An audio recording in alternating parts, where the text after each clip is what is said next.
In today's video, I'm going to show you how to revoke integrated apps on DocuSign quickly and securely.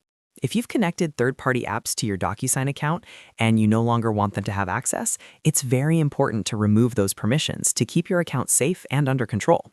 I'll walk you through the entire process step by step, so you can do it in less than a few minutes. And if this tutorial helps you out, make sure to hit that like button and subscribe to the channel for more simple and easy software guides just like this. All right, let's get started. First, open your browser and go to the official DocuSign website. You can go directly to apps.docusign.com and sign into your account if you're not already logged in.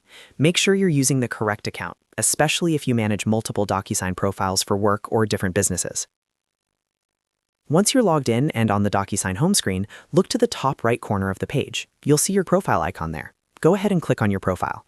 This will open a drop-down menu with several account-related options.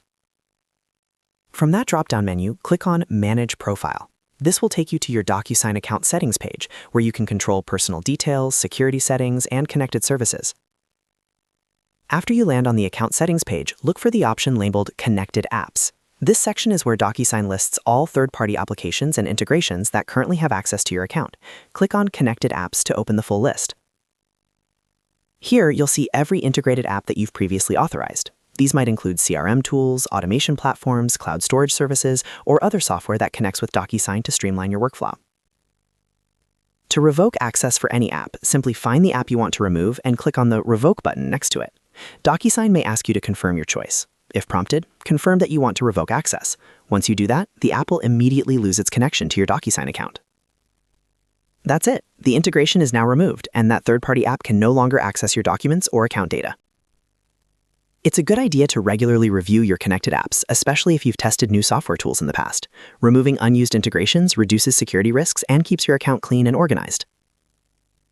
If you ever need to reconnect an app in the future, you can always authorize it again through the official integration process, but only keep apps connected that you actively use and trust. And that's how you revoke integrated apps on DocuSign. As you can see, the process is very straightforward. Log in, click your profile, go to Manage Profile, open Connected Apps, and hit Revoke on the app you want to remove. If this video helped you, make sure to like this video and subscribe to the channel for more easy DocuSign tutorials and software how-to guides. Thanks for watching, and I'll see you in the next video.